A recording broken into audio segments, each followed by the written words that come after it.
I'm alive. Hello, welcome to the Midday Show for this wonderful Wednesday. I hope you're doing okay. Goodness me, it's really sunny and it's really nice, and we all kind of fool ourselves into thinking it's summer. And it's not summer. It's not remotely summer. It's kind of that in-between bit between winter and summer. Spring, I think they call it.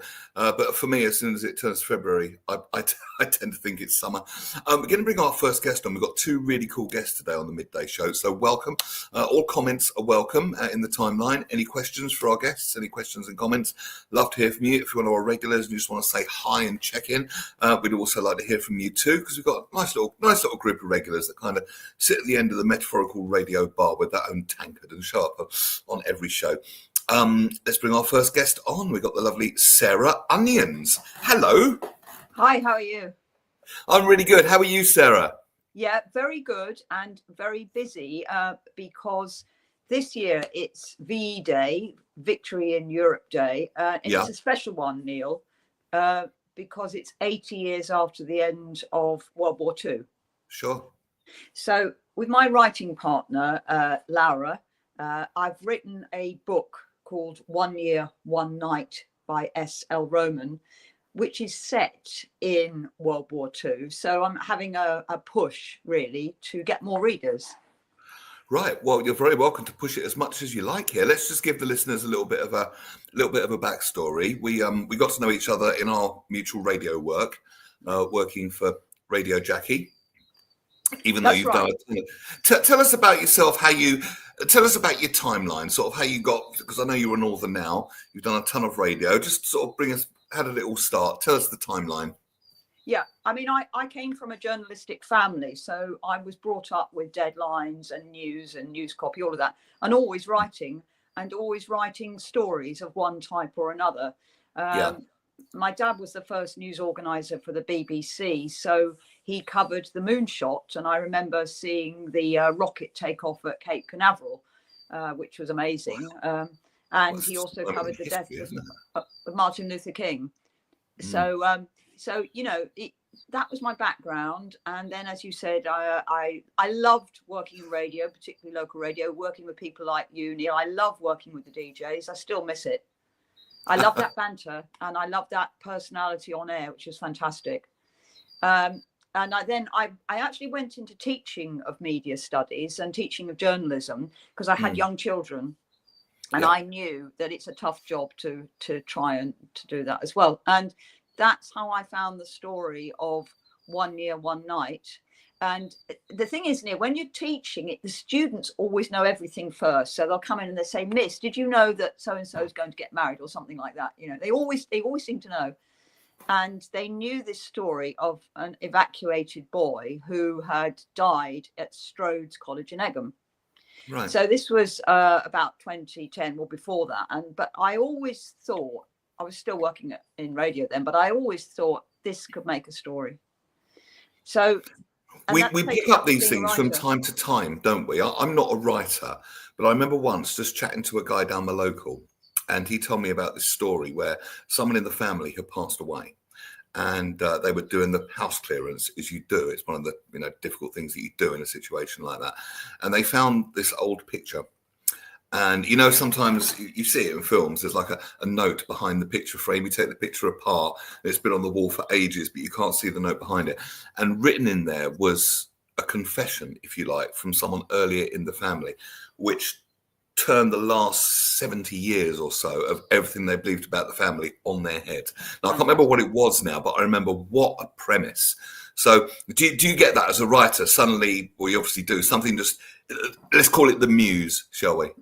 I think so. And it's funny you should say that, because my fellow writer, she is more of an academic. She's very cautious, and she also comes up with really good plot lines. So her idea was our lead character, that's Annie, and this is Annie here. This is the American version.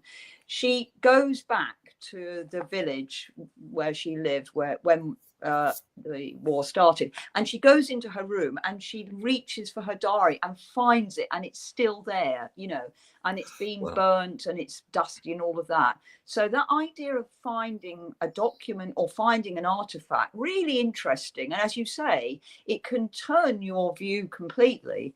And there's something about people really like diaries. They're very popular. They always sell. And so in this one, we've created a teenage diary. And yeah, interesting. Yeah. Now you've written a book before, haven't you? Sorry, say again. You've written a book before, haven't you? Yes, I had. Funny enough, when I was teaching media, I wrote a handbook actually about how to teach radio. And the other people I've worked with in radio thought this was very funny. People like Diane Stradling, older viewers and listeners may remember her. She was on LBC, and I think they thought, how could this junior kid write about radio? But I did. Well, I remember that name. That name rings a bell. Yeah, she was my boss, and she sent me off to cover a story on I had to go out on a cockle trawler to try and find Sir Ranulph Fiennes on a morning a bit like this in the Thames estuary, and I did find him, and sold the story to IRN, so that was lovely. So that sort of personality going through your head, I think, always helps and gives you a good push in news. And then somehow you take all of that, Neil, all these characters and stories you've had over the years, you write it down, you get it down on paper and think, right, can I use this? And there was another book as well you wrote, wasn't there? Yes. And the second one is interesting. I've written 2 books with other people. Well, give us your bibliography. Come on. Right. Well, the first one was the academic one. The second one was Don't Bring Lulu, her family's tale of trial and triumph. So that was by Ron Onions, that was my dad, myself and my mother. And I mean, that was fantastic to write with him, Neil, because he was very experienced and we always really got on. We just have a fantastic time. And so it really wasn't difficult to write that, because my lovely mother, who saved everything, she was a wartime kid, so she never threw anything away. And so all the letters relating to my sister, who had special needs, were still there. The letter from an American doctor who worked in one of the top hospitals on Fifth Avenue called Flower Fifth, actually an Italian doctor who saw Louise, letters from her about my sister's condition and all the photos and everything. So that made it easy to write, because we just looked at the we looked at the source material which were in front of us, and we had a great time. And then once he died, I suppose I was looking for another writing partner. I already knew Laura. We'd met at the school gates, and she turned up to my house with the most lovely research notes, Neil. They were so beautifully written and clean and tidy and precise. And I thought, wow, I think she can do something for me and we can work together. And so that's how we came to get onto this One Year, One Night. We know each other pretty well. We don't always agree. We never had a really bad row, but we have bickered a bit over the years.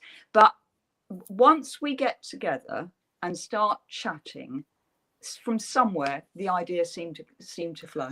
I found that once that creative energy, whatever you want to call it, starts flowing, there's no stopping it. And then it only stops when you stop and think about it too much. It's more. It's if I try and do something too hard, I can't. If I just sort of allow, it's a different mindset. I'm sure there is science behind it, which I won't go into now because that fascinates me, that sort of stuff, like the creative process and all that sort of thing. Teaching in a classroom, did you like the classroom environment? I mean, radio, your first love, but the classroom environment with all these, these bright young things, that must have been good. Yeah, I mean, radio was my first love, but although it is very exciting, it is nerve-wracking, and people think, oh, it must be so exciting and fun. Well, sometimes it is, but a lot of the time it's just slog. And I found teaching different. I mean, that's hard work as well.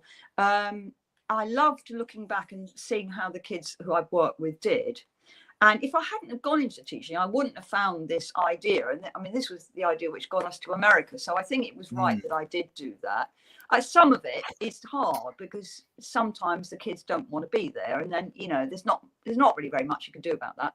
But if you have a nice group who understand what you're trying to do, if and you like have a what group you're of doing, kids that want to learn and are creative, that's when teaching has the magic. That's like the adverts you see on TV. That's like Dead Poets Society. That's the teacher-student relationship that everybody wants, isn't it? yes. You've got a fan. This is going back to your Radio Jackie days, Kimmy. She's a regular listener of the show. She also listens to Ken Bruce, but we'll forgive her for that. Sarah Onions, that's what she looks like. My kids used to repeat, "I'm Sarah Onions," when she was on Radio Jackie. Because the tagline at Radio Jackie was, "That's the latest," and then the name of the news with this. You say, "That's the latest, I'm Sarah Onions." And being an idiot, I actually got you once to say, "That's your lot, I'm Sarah Shallots." Thank you for doing that. Well, that's Charlotte. That's another good story. My dad was on the Evening Argus in Brighton. He was a sub-editor. That was his first job outside of London. His father was a Cockney. When I was born in 58, the other journalists called me a Charlotte. So that's Charlotte. It became a sort of family joke, really. It lasted all those years. And then some idiot resurrects it later in your career. Sorry. Yeah, I know. Some idiot resurrects the joke later in your career. Me. Oh, totally. And just, I mean, it's funny about my dad, because Neil, what you say, you try and do something. I always think. Can you give your microphone a tap? There's a little bit of interference. Can you just tap your microphone or something? What? There's a little bit of interference. Can you tap your microphone? There is a bit of interference. Yes, I'm doing this on my iPhone, so I'm not sure what the issue is. Is that better? Keep talking. No, it's frozen. Yeah. Hasn't frozen my end. Never mind. We'll carry on. You were saying about your dad. I'm not sure. I'm not sure what I could do to improve it, Neil. I'll tell you what. Let me take you out for a second. Yeah. And then if you click the link back in, we'll just see if a good old reboot works. All right. Okay. I'll see you in a moment, Sarah. Yeah, that's her, Kimmy. She's a lovely lady to work with. Very, very good fun, very good sport, very kind lady as well. So yeah, Asa Don Brown. Is it snowing in New York? Seriously? I just wanted to be summer, Dr. Asa. How are you doing? Really good to have you on the timeline. Excuse me, RVB is here as well. And should we try and bring Sarah back in? Any of that? No, she's not quite ready yet. No problem. Got another guest later on the show, a lady from the Matrix Trust. A lot of charities are having a lot of difficulty raising money at the moment. And we're going to be looking at that and talking about this lady's considerable efforts to turn that around, because, every charity wants money, don't they? And the brilliant ways they're doing it. And they are brilliant. So we will talk about that after about 12:30 today. Sarah, if you can hear me, just give me a thumbs up when you're ready and I'll bring you back on the screen. There we go. I think we're looking. Yep, we got a thumbs up. All right. There we go.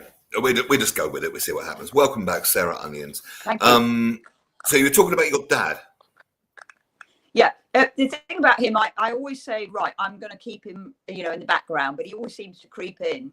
And he did have this fantastic fund of stories, Neil, and the stories kept coming even when he was in retirement. And one of the really big stories, I think everybody knows the Kennedy family, who ruled America for a long time, and Jackie Kennedy, who was married to the young president in the 60s. Which incidentally is where Radio Jackie got her name from. Yeah, that's right. I think I remember discussing that before. Well, when she had met Onassis, who was a Greek shipping businessman, and she was going to remarry, obviously that's a huge story. That's going to go around the world so many times, and these days it would have hit your socials before you could even stand up. But what Dad did, he went into the neighbouring office of the American TV station, I think it was NBC, and this was in the Rockefeller Center building on Fifth Avenue in New York. And in those days, the BBC had their news suite up there, so it was very posh. But he'd go and chat to other journalists, and he'd go into the NBC, and he overheard a grizzled old New York stringer. A stringer is someone who is like a freelance. They're not employed by just one person. They pick up their stories here and there. So he heard the stringer talking, and he overheard this story about how Jackie Kennedy was going to remarry. So Dad went straight back up to the newsroom, got on the phone to London, told the foreign news editor to get a picture, or a still, as they called it, of Jackie Kennedy, and then said, right, have you got the still? And the foreign news editor, who was Fred, said yes, they're running for it. And it made the lunchtime news. In those days, it wasn't 24-hour news, so it was the BBC 1 o'clock news. And I just think, that was an example of, in those days, and if somebody was regarded as reliable, they'd let you run the story on one source only. Unlike today, where really you're supposed to speak to two people or get a bit more information. Because the first rule of journalism, for the benefit of our listeners, is 3 words: check your sources, isn't it? Yeah. That's the thing. But if someone is so trusted like your dad, if you got that level of trust, then they're going to trust you to do it. Simple as that. And that's a great privilege. And it is. You say it's a slog in the newsroom, and it is, but it can also be very exciting, can't it? I mean, situations like that. The breaking news, rip and read, they call it. That exciting. You're literally, and it can turn on a dime, and following the news story. And of course, they're all competing a bit with each other nowadays. All the stuff, it's who's going to get the scoop, the big scoop first, and all that sort of thing. All of that, when it's good, it's really, really good. Yeah, it can be tiring, and there's some crappy bits as well. But that's Asa Don says, pleasure to be listening to us and corresponding with my fellow listeners. Dr. Asa Don Brown is very high up in the psychological community in the USA and Canada. Just to fill you in, Sarah, he's one of our listeners. So Asa meet Sarah, Sarah meet Asa. He's also been a guest on the show. So I want to know a lot more about your new book. I really want to put some meat on the bone of that in just a moment. What shall I ask you next? Yeah, let's do that. Tell us all about your new book. And you've been touring as well, haven't you? You've done your first book tour, right? Yeah, that's right. Well, we've done a lot of little tours. We went up to North Wales and we had a really good reception up there. They were great. And it was the poets, Welsh poets. So at one point they started speaking Welsh, was exciting and interesting. And then I'm going to do a US book tour later this year, November the 28th to December the 18th. Now, the thinking behind that was I knew New England, and that's where the publisher is based. And I thought, right, I can do talks or signings there. So I'm excited about that. And, I'm hoping that because of this VE Day military aspect, I can have a big push. I sort of thought to myself, if I don't do this now, it's 80 years on. Okay, people will always be interested in World War II, but I think this is a big marker. So it's got to be done. Particularly 80 years. That's a big one. It's got 0 on it. That's exactly. This is my wartime hat, by the way. So everybody else, the friends I knew, the journalists I knew, have been writing about World War II and the effect on London. So I hope I can tell that story there. But I remember when I was at school in New York, we had to do a book report, and I chose a British book called The Children Who Stayed Behind by a man called Bruce Carter. Now, this was based on the fictional idea that Brighton was evacuated in the war. In fact, it wasn't, but this was a story. So it's evacuated, but two childish gangs are left behind. One of them were the Fowlers, and they fought each other and roamed through empty Brighton. I was born in Brighton, as I think I said. So, that I thought, God, that's a brilliant story. And I have to say, the American kids, they loved it. And they said they couldn't believe, they said, this is a true story. And I said, well, so fudging it a bit. And funnily enough, the author in the front of this book says, just a note to say, apologies to the residents of Brighton who would never have agreed to be evacuated. So it's quite nice. Yeah. And they've just a little extra thing on that. I mean, go on. Bruce Carter was a pseudonym. So Bruce Carter is actually the father of Deborah Margook, a British writer who was married to Mel Brooks. So there was a nice little celebrity connection there. Oh, brilliant. Small world. So hang on a second. I had a brilliant question to ask you, and it's annoyingly gone straight out my head. I hate it when that happens. Shall I? Oh, you I'll can tell say- you about how we got the news that we were going to. Oh no, that's what I was going to America. say. Hold that thought. So it's come back now. I think you'll do very well in America because the Americans, well, they love us anyway. They love our accent, Yes. don't they? And anything to do with British, either royalty or pageantry, military, all that sort of stuff. Yeah. So, and particularly on the 80th anniversary, I think that'd be fantastic. Right, that's gone through brain and been delivered through mouth. Over to you. You were saying. Yeah, no, well, I've got another idea now. Funny enough, yesterday I sent a text to Dickie Arbiter. Now, again, listeners and readers may remember him. I remember that name. Yeah. Well, Of course I do. He was an IRN newsreader, but he went on to be the press secretary for Prince Charles and Diana, I think. That I didn't know. Yeah, and so I sent him a text yesterday saying, look, I'd like to send the Queen a copy of this book. What should I do? And he did reply to me by email, which was nice, on that royal connection. So this is really why I thought I'd do the tour, because I think you're right. They like the British accent. They're interested in our culture. And I mean, obviously, I'm doing my research at the moment and trying to pick up the interesting bits about when the Americans came over here in 44 and how that all worked. And because I know that they'll want to hear what their role was in this terrible conflict, and indeed anyone who's seen Saving Private Ryan, how important their role was. So I'm looking forward to that, and really just talking about the book. And I was going to say about we actually got an email on International Women's Day in 2023. Saying we'd like to publish your book. And I mean, I nearly fell off my chair because you don't go into book publishing to make money. And we thought, let's do it. Maybe we'll get published, but probably not. Let's just do it because we like it and we come up with ideas. So it was a great surprise. Congratulations. Thank you. That's brilliant. Now tell us all about the book. Right. Well, use the rest of. We got 9 more minutes left, so use that as a mini book tour live on the Midday Show. So I'm just going to shut up and throw it all over to you. Oh, you're a star. Okay. Well, the British edition, which is on Amazon.co.uk. Now, this is the basic idea that we wrote, and it didn't have any illustrations. I'll come back to that in a minute. And then the American edition is very similar. With the British edition, we've got this boy here, and he's really the crux of the story. So I said the students tell you everything, and the students told me at Stroh's College in 2004 that a child had been evacuated to the college and had been killed. And so we did a bit more research. We were helped by a lovely exams officer called Mick Hook, who knew all about it. And I thought, yeah. And then I learned that this kid had come from Brighton. I thought, right, that's it, because I've got this Brighton connection. So I did research with Laura. I thought I could just keep it as, maybe a piece of journalism in a magazine or a documentary, something like that, radio documentary. But Laura said, no, why don't we turn it into fiction, which we did.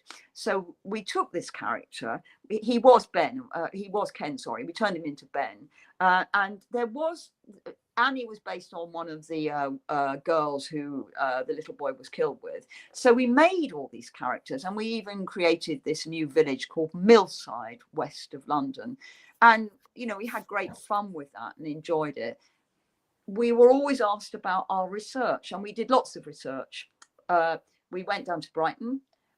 We often went onto the BBC websites about World War II. We sent off for the birth certificates, which feels a bit of an odd, intrusive thing to do. But you're going to get important information about people. It's going to clarify where they were born, when they were born, who they were married to. So all of that helped. We were writing for a number of years. In a way, in COVID, we were able to use the time, and we finished it in COVID. We were happy to self-publish, which we did with a small company called Publish Nation. Very good, very helpful. So they published this edition, and it was put on sale on Amazon, and that's been fairly straightforward. And we've done talks to Tolworth Girls' School, to the Rivermead Court Care Home in Egham, other groups, Rotary, that sort of thing. And then we published it. That was great. Then I thought, let's put this into the Page Turner Award. And that's a British award. And I thought, okay, I had to pay for it. And I was sort of grumbling and thought, I'm not sure about this. But I think it gave us a bit of a profile internationally. And we came to the attention of Keith Garton, who was the publisher. So he's the publisher of the American book. And Keith was a judge. And he'd already sent me an email and asked a few questions. So I answered them, didn't hear any more. I thought no more about it. I did also do a review of one of his books of children's. He mainly publishes children's books and what they call the middle grader. That's our sort of teenage, 13 to 14. And so, you know, we had that push really then to have this American interest, and it's on the Red Chair Press website now. So we've got that platform. It's interesting, Neil. You'll know when you move into new areas, you learn new things. And I had never had anything to do commercially with art or artwork. And Keith Garton employed a British artist called Kevin Hopgood, who's done lots of important work in areas like the Marvel comics, that type of thing. So he did the illustrations. So when we got this copy, we suddenly realised we've got illustrations, which was fantastic. It brings a new, I mean, this one, I'm not sure how well you can see that, but pretty well. I mean, I can see that's really detailed. That's as good as you would see in a Marvel comic, certainly. Yeah. I mean, the funny thing is, this is Annie, our main character, and you might think, well, this Annie looks not quite as old as, you know, the character on the front, that Annie, who's rather more glamorous with a Victory Roll hairdo. But the problem when we had the proofs, and Lara, my writing partner, was very worried about this. She said, no, she looks too young, because in the original she was flat-chested. And Lara, she was so cross, she rang me up, she said, you've got to get this changed, you know. And so we had a bit of a sort of flap about that, and we did get it changed, so she looks a bit more well developed. But Lara's point, which was a good one, is that if she's going to have this romance, you know, with this bloke on the front, she's 16, and she didn't really look 16 when she was flat-chested. No. So, I mean, it was interesting and funny in a way. And so I've learned a whole new sort of area of dealing with the artwork. Has it been a fun journey? Yes, I love it. Really has. It really has. I love working with her. The excitement of seeing your words in print, and it's sort of pulling all the strands of everything I've done. I mean, I've worked in publishing a little bit. Well, this is the thing. You couldn't have written a book like this maybe 30 years ago. No. I couldn't do a radio show like this 30 years ago. Yeah. I wouldn't have had the experience. I wouldn't have known the questions to ask. I wouldn't have probably even had the vocabulary to do it. Yeah. I was more sort of here's 10 in a row and another Boyzone song. You know, that probably wouldn't work for a radio show like this. It's true, isn't it? We can draw on all our life and experiences and the life lessons and wisdom and all that sort of stuff, can't we? Yeah, very much so. I mean, two things about technology. We published with Publish Nation for £300, and that, you know, that you couldn't have done that 30 years ago. The technology wasn't there. I've recently gone on to TikTok because I thought, well, maybe that's a platform. I wasn't sure. I was very nervous.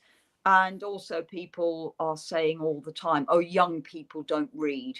Well, you look at TikTok, or Book Talk as they call it, they're all reading romantasy and fantasy and books about Vikings. So that blows that out of the water for a start. And then also I have been doing on that pieces to camera. Now, in my 20s and 30s, I was too nervous to do that and didn't. And now, you know, so much older, but fine, I just do it and all the fear is gone. That's fantastic. So, well, that's what they say. They say you've got to face your fears and all that sort of stuff. It really has been a case of facing my fear. I mean, you know, some of the things are funny still in that I think the old adage about working in TV and radio is don't work with children or with animals. And, you know, what can go wrong does go wrong, as you know. It's, you know, you've got your camera fixed up nicely on your tripod and suddenly it falls off the tripod. So I've got some gaffer tape here, actually. I've lashed it up with gaffer tape just in case. Gaffer tape is the solution. That, along with WD-40, is the solution to most technical problems in the world. Yeah, I've got 2 tins of that by the front door. So just to finish off, one more time, give us a synopsis of your new book, please. Yes. Okay. So this is the American version. So the blurb is about Annie returning to her home village in England after a long absence. She rediscovers the diary she kept the year she turned 16, the year that changed her life forever. Based on a true event in World War II, we witness through her eyes her love story with a handsome soldier and her growing affection for an evacuee child, along with the effects of war on a local village. So that's from the blurb. Brilliant. It sounds like a great read. Asa Don Brown thinks so as well. As a fellow author, I'm intrigued by your work and your literary process. By the way, congratulations on this awesome opportunity. I intend on reading your latest publication. Oh, thank you. Fantastic. That's exciting. We also had reviews, which is that's a whole new thing. I mean, I don't really remember reviews in radio. I know that you get reviews for, the posher Radio 4 or maybe LBC, but I started at Essex Radio and I don't remember reviews. But reviews are a mixed blessing, because if they're good, you're on cloud 9. But if they're not good, you get cross and you get fed up. So now, a review at Essex Radio is normally a phone call and a haranguing from the boss. Yes, quite. That's about the closest we get there. You sounded shit, sorry. That's right. Or somebody who was absolutely furious. He rang me up. This is probably 1981, to say, you didn't run the cricket score. He was really vicious and cross. I tried to get away from him and say, oh, I'm sorry, I've got to go and read the news. And he said, no, you don't. It's 11:45, so he... I've never forgotten him. But reviews. He had a good day. We had a good review from Kirkus in New York, which is a good website. So that was nice. It sounds like it's all unfolding brilliantly, and it sounds like the journey is far from over. So anything else? Is the muse whispering a new project, maybe? Well, yeah. I mean, because we've done so much research about this period, we are writing a second one with this character, with Annie. And she's now moved to London. And that's really interesting, because it exposes the whole idea of that young people actually were helping with the war effort. Scouts and kids were on the streets. They were all living rough or in bombed houses. So there wasn't much of the social services around, and they had to survive. And they did help with the war effort, and they would put fires out, So we've got these bomb chasers, and we're developing Annie as a bomb chaser, and that's interesting. Trying to find the research where we can, and then if not, don't let the facts get in the way of a good story. So they say. Sarah Onions, it's been lovely talking to you. I'm going to bring our next guest on now. Thank you so much. If people want to find you, I've put Amazon on. If people want to get in touch with you, do you have a website, a cyber home? Where can people? Yeah, if they send me, if they look at my blog, which is oneyearonenight.uk, that's a WordPress.com blog, and you can send me a message through that. 1 year. Well, I'll tell you what I'm going to do. I'll tell you what I'm going to do. I'm going to very quickly make a new banner. Oh, thank you. 1 year, 1 year, one night. .uk. Yes. Yeah. So it's 1 year, one night.uk. And I write that regularly. I mean, I try and do it twice a month with the local and most recent point that's come up. Yeah. So the most recent one was about VE Day, of course, which is happening next month on Thursday, May the 8th. Of course. Sarah Onions, it's been lovely. You're very welcome to stay, or if you have to go, that's fine as well. But if you want to stay and listen to our next guest, that too is fine. You're very welcome. But thank you so much for being on. Okay. Thank you. Hello, Shira. Hi, Neil. How are you? I'm good, thank you. How are you? I can see you angling your camera slightly. Yeah. We've got my brother who's autistic. His paintings in the background. I just realised. Oh, right. Okay. That's all right. We don't mind. We have we have pets on the show. We have people doing stuff. It's all very laid back. So not to worry. What's your brother's name? So it's Jonathan, and he's autistic, hence probably why I'm working for a charity where we help young people that are autistic Right. or have mental health, or so Yeah. probably that I I've got know the many. help in me.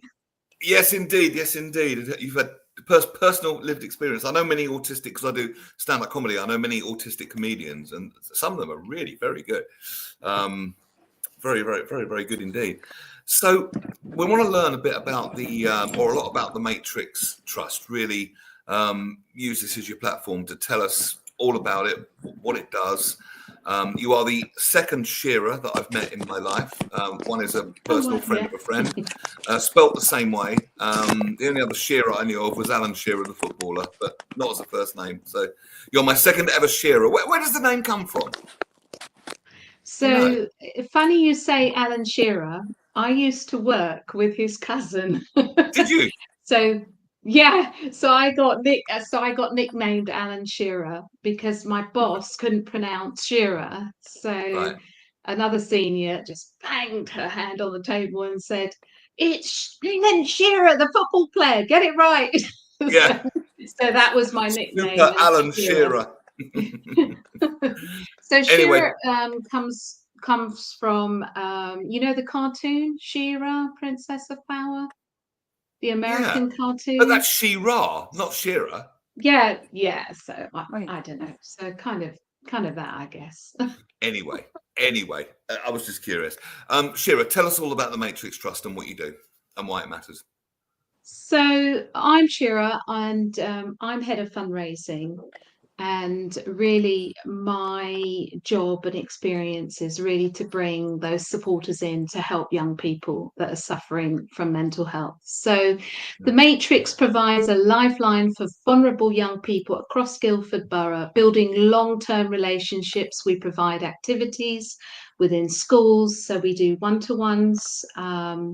We help that young person from the minute they come to us till when they've actually finished that lifeline. So if it's a year that they have our one-to-one support, and that costs about £25 per hour to give them that one-to-one support. So we go into 18 different schools in Guildford, so we cover a huge area.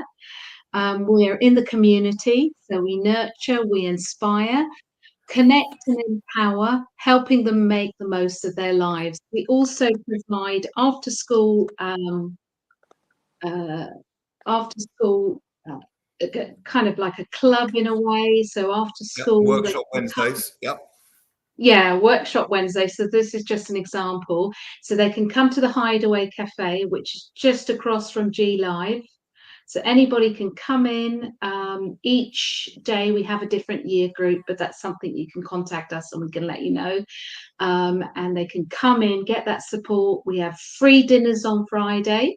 We have Tesco's support us with 9 weeks of free dinners for young people, which is amazing. So that's really good. So we use our venue for that. And really, Oh, no, after you, sorry. Yeah. And really, we're just providing opportunities to enable young people to believe in themselves. So that's really, really important. And then we provide a platform for change and whatever context they find themselves in. So however vulnerable they are, maybe they've suffered from abuse, whatever it is, we're there and we help them with one-to-one. That is from what age? From age, starting at age, what's the age range? Yeah, so age 8 to 18, we provide that help in schools and across different services. It's part of the Mindworks Surrey as well. And then from age 18 to 25, which is very niche, we are the only ones in Surrey that provide this. We help young people that maybe they're autistic, so like my brother, or maybe they've got special needs. Or they're suffering from anxiety, and they can get help, a 12-week program that they can enroll on, and they can get help to get into the workplace. So that is a brilliant way of doing it as well. So we use local workplaces for that as well. It's incredible work that you're doing, Shira. Something that flagged up for me. You said it costs £25 for a one-to-one support. Now taken in isolation doesn't sound very much. But when you multiply it, I imagine, by the amount of people in that massive area that need some kind of support, I imagine that's going to get up into the hundreds of thousands and probably more, isn't it? Exactly. Yeah. I mean, for all the different projects that we provide, you know, just a community hub that costs money. So providing a hot meal for them, having the staff there from 3:30 straight after school till 5:30, all of that costs and it racks up. So last year we helped 2,500 young people in the last academic year, Wow. just supporting them with one-to-ones. Yes, it's a huge budget. I would say around 700,000, just so people have a rough figure. A year. So they can pick. Yeah, yeah. Wow. So we'll talk about your fundraising efforts in just a moment. I mean, I think the importance of this can't be underestimated, because ever since I was growing up, you know, ever since I was sort of that age that you help, we hear it in the news, you know, young people, broken homes, difficulties, and it seems our understanding has increased of the conditions people have. Yeah. Understanding certainly increased of autism, anxiety, all these things we hear so much about now. But there doesn't seem to be an equal match of resources to deal with it yet. So it takes, if you like, almost the grassroots movements with people like yourselves doing this great work to do that. And what it struck me, friends and peership and fun and all that sort of thing, that's kind of, it's so key at that developmental, thank you, age. So particularly with the younger ones, more fun, and with the slightly older ones, more peer support. But it's a real, I read sort of in psychology books that I study, that's a really important stage of development. And without it, we can't develop into all we could be, or you have to kind of go back and have the fun that you didn't have, or the peer support that you didn't have a little later, and that sort of thing. So I think what you're doing is absolutely brilliant. What do you deal with the most? What's the most common mental health issue that you deal with? What is troubling our young people today more than anything else? So what I thought was I could read a story from one of our kids that our young persons that we supported, That'd be perfect. and then you can hear, yeah, a little bit about what they're struggling with. So Mimi's story. We worked with Mimi for roughly 18 months. So we don't do your 5-6 sessions that NHS provide. This person had 18 months initially, struggling with severe anxiety and panic attacks, especially in crowded spaces. She joined us seeking help. Our sessions focused on coping strategies, breathing techniques, and grounding exercises. Mimi began uncertain about herself and her relationships, but was determined to improve. Together with the Matrix youth worker, they explored various techniques to help manage her anxiety. So one of them was color breathing, a combination of visualization and breathe like breath working, became a breakthrough and helped her manage black and white thinking regarding her personal issues. Mimi's journey was not linear. She faced many ups and downs. Despite setbacks, she showed resilience and strong desire to heal. Discussions on self-care and self-compassion were vital in improving her self-esteem and rebuilding her confidence in friendships and meaningful connections. Throughout, Mimi valued having a constant support figure. Matrix provided a safe, non-judgmental space where she felt heard and supported unconditionally, crucial to her progress. Today, Mimi continues to thrive, empowered by tools and support she received. Her story illustrates resilience, courage, and the transformative impact of consistent support and understanding. So the color breathing type of scenario that we use. The color breathing is a self-soothing tool that involves a combination of visualization, focus, and breathing. So, and there's like 4 simple steps as how you can practice it. So start by picturing the color in your mind that you associate with desire. So for example, joy. So if joy to you brings red, so maybe red can be your color. And as you inhale, picture yourself breathing in this color. Visualize a color you associate with a negative feeling. So maybe black for me is a very negative feeling. And as you exhale, imagine this color leaving your body through your breath. So just the sample there. Yes, this sounds a The bit colour scheme. NLP-ish. This sounds a bit neurolinguistic programming type stuff. Am I right? I'm not sure because, to be honest, that's not my area of specialty. I'm Right. doing all the fundraising and the event side to let Yeah, the sure. professionals get on with that bit. So Oh, that's okay, what I always it does. It's I it's don't basically interfere with the psychological stuff. no. But it did interest me. It's and I can understand. It's when you said what you would associate with something, and NLP is all about the Yeah. images you that we make in our minds and the sounds and how we perceive the world. And by changing those images or reframing them into different scenarios, sometimes even changing the color of something in our mind, the way we see it, Yeah. can actually cause a shift in the person. And breath work is very powerful as well. So yeah, that sounds.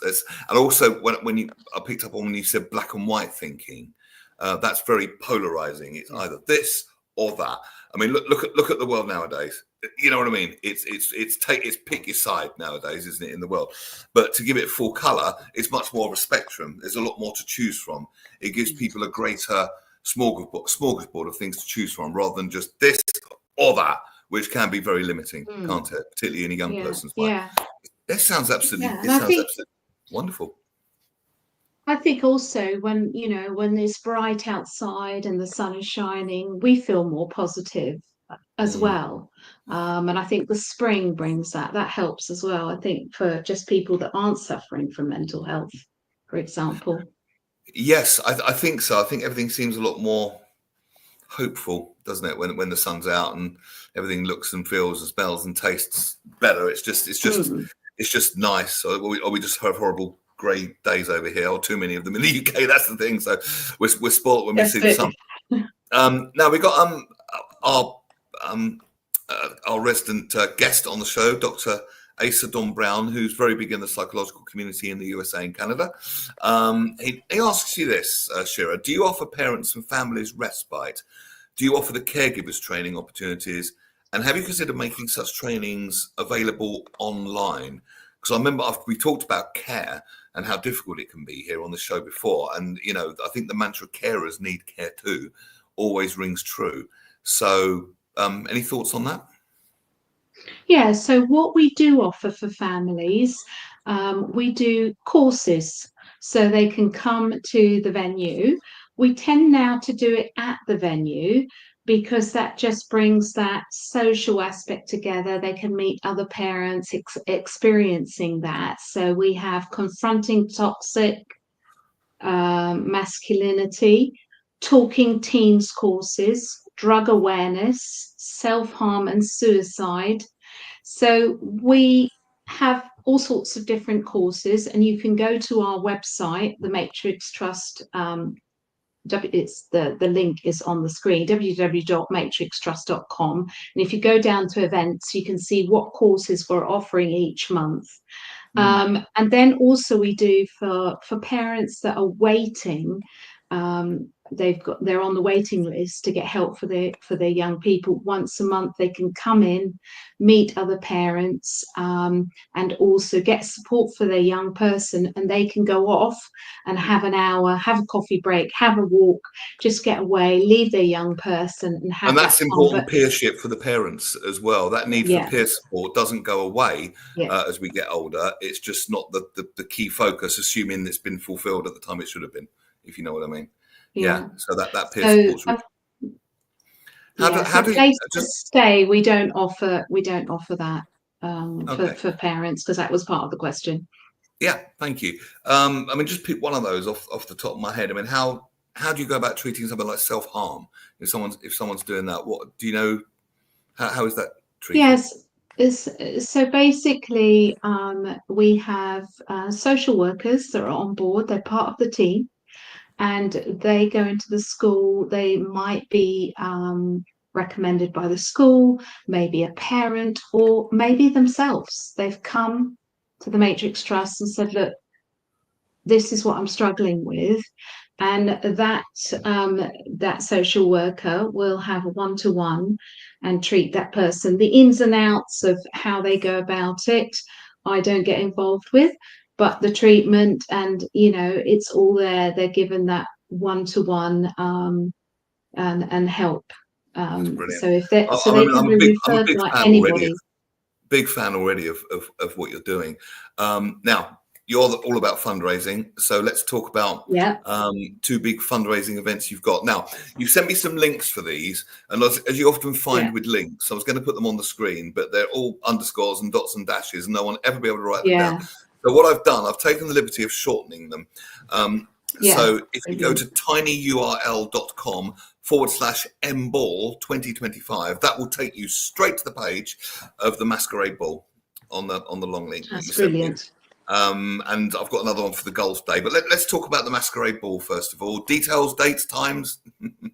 Yeah, brilliant. So it's our 25th anniversary. So we've been around for 25 years and helped many, many young people. And obviously, to help those young people, we need your support. So you guys, and just by coming to our 25th masquerade ball would be amazing. It's on the 16th of May. And it's at 7:30 p.m. It's going to be an amazing evening, starting off with jazz, then going into different entertainment, and there'll be that photo booth so you can upload your experience. And obviously, you can't end a ball without a dance. So there'll be a dance there at the end. It's at Manor Farm Tithe Barn, which is a second-century building. The lovely lady there has given us the venue so that we can put on this great fundraising event. So that's in Little Bookham. So all the details are on the invite. It's masquerade is the dress code, and it's £67 plus a ticket fee. And if you book a table of 10, you can get a 10% discount. So you can just email me, and I'm sure Neil will put up those details for that. That's the ball that's coming up. It would be amazing to see if you could come along, book a table of 10, and come support us for our 25th anniversary and hear about what the young people have experienced and who we've helped. And there'll also be some talk from the founder of the charity as well. That sounds like a pretty good deal, 67 quid for all that. That's pretty good bang for your buck, actually. Give us that email address and I'll pop it on the screen. Yeah, so it's Shira Moberg, so at matrixtrust.com. So if you want to book a table of 10, send me an email, or you can call if you prefer on 07 853 945029 and let me know, and I'll get that going for you. Okay. So yeah, there's the email address. And the golf day, brilliant. Tell us about that. Again, we've got another shortened link, tinyurl.com/mixed golf day 2025. If you go to that email address, that will take you straight to that page. Go on.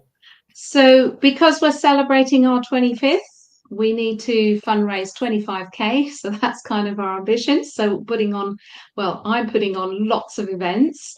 So the 3rd of July, we have our golf day at the Perford Lakes. Anything you purchase as well, they're rounding up the till towards it. Come along with a team of 4. It'll be an exciting day with obviously your breakfast as you come in, and then there'll be tee off from 12. And we're hoping to get 80 people come along for this day to really celebrate the 25th anniversary. There'll be an auction as well. All donations going to help young people. Have in the back of your mind, a session 1-to-1 only costs £25. So that is what your money will be going towards, and different other things. Obviously, you'll learn about the charity. We'll have a little video from the young people as well, and it's an 18-hole golf course, and we'll be selling drinks, snacks along the way, and I'll be going round and just having my pom-poms out and encouraging you to get through, because there's lots of lakes on this course. Just helping you miss them, hopefully. Otherwise you're going to Oh, I lose a lot wouldn't. of That'd be golf terrible. balls. I can't even play crazy golf, Shearer. Let alone anything with a lake. I'd be absolutely stuffed. Yeah. So just after our golf day on the 19th of July, I've decided to jump out of an aircraft. It's madness. What on earth are you doing that for? Well, I thought, do you know what? I do all this fundraising. Maybe I'll also take part in one. I always run around like a headless chicken. Maybe for a change, I'll actually fundraise. So I'm trying to fundraise £400, which will also go towards helping young people with mental health, the Matrix Trust, obviously. We've got a team of 5 so far signed up. So if you fancy signing up for our skydive, please email me and I'll send you details of that. That's also something we're doing on the 19th of July. So if you fancy doing that, that's our next event. And then on we've got a mixed ladies golf day. I just thought I'd mention that as well. Please do. That is the 5th of June. And that is just for ladies. Being biased here, sorry, just for ladies, and there'll be coaching and all sorts of activities. So if you're not that great in the morning session will be to get you great, and then it's a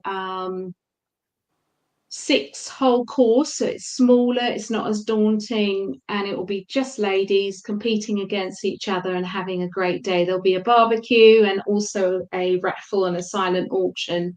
And an opportunity to meet other golf ladies and like-minded, and that will be in Leatherhead, so at the Patcham's Golf Centre. You can also email me for details on that. Is this all on the matrixtrust.com, all of these details? It is. So if you go to the matrixtrust.com, scroll down, and you'll see all of our events, including the courses that we put on for free for parents, which is a bonus. And just by coming to one of these events, you can support parents coming to workshops, or you can support that one-to-one for the young person. Yeah. There are other ways to support. After you. Yeah, I just wanted to say it's not just about the money with a charity. It's really important to have the support. So you can come and help me with the events, support me with the events, and volunteer your time, or you can obviously take a challenge, like come do the skydive. We've got somebody doing the London Marathon for us on the 27th of April. Lots of different things. Anything.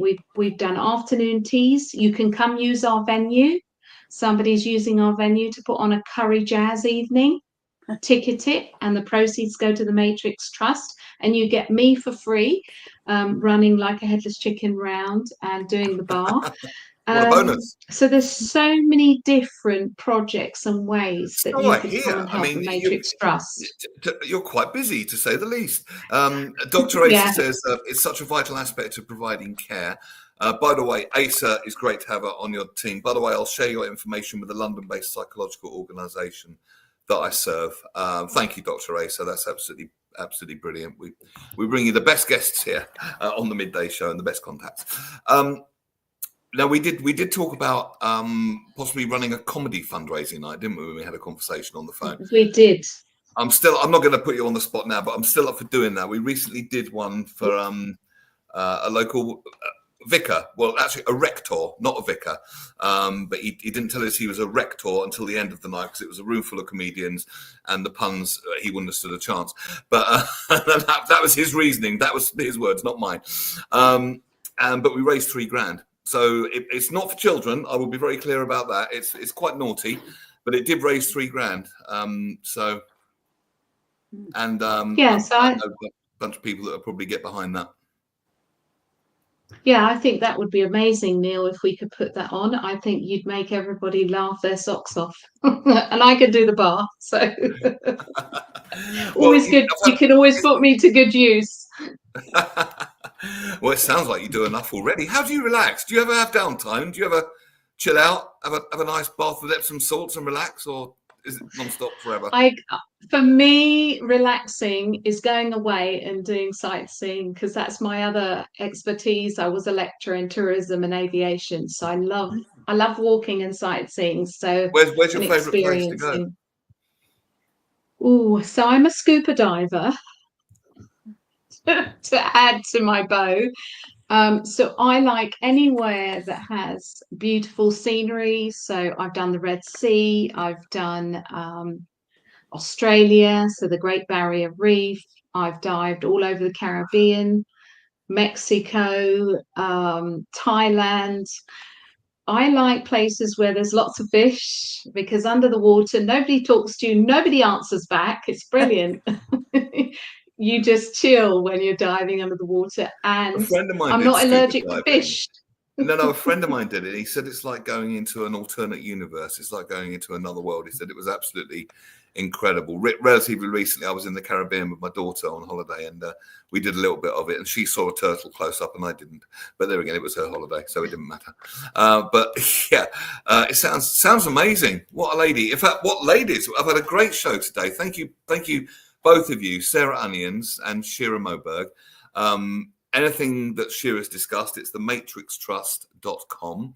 And if you'd like to email Shira about booking that table of 10 or for signing up for the skydive or for anything else, any other fundraising ideas, comments and questions, Shira Moberg at matrixtrust.com. And I'm just going to pop Sarah's back on the 1 year, 1 night. Where did it go? Oh, there it is. 1 year for Sarah's blog to learn more about her work. 1 year, 1 night.uk to learn about Sarah's work and the book, which is in process, and her new venture as an author. Thank you both so much, Sarah and Shira. It's been absolutely lovely. Very much appreciated. You're welcome. So what I'll do, I will send you the footage of this, both of you. If you want to use it for any marketing purposes whatsoever, as seen on the Midday Show and all that, please feel free to slice and dice it, cut my ugly face out. I don't even care. Just use it for whatever you want. But Sarah Onions and Shira Moberg, thank you both so very much. Thank you. Thank you. Thank you. Wow, what a show. I told you it was 2 good guests. Just to let you know, Russ and the gang will be back on Friday with Jonathan Baz, theatre critic extraordinaire, Chantal Ricard, screen queen, telling us all the good stuff to watch on TV, and the inimitable Russ Kane, and of course, king of the cravats, Mr. Phil Dave. I will see you next Monday. We've got another great special guest next Wednesday as well. Don't do anything I wouldn't. Stay out of trouble. Love you, hug you, squeeze you. Catch you soon. Good afternoon.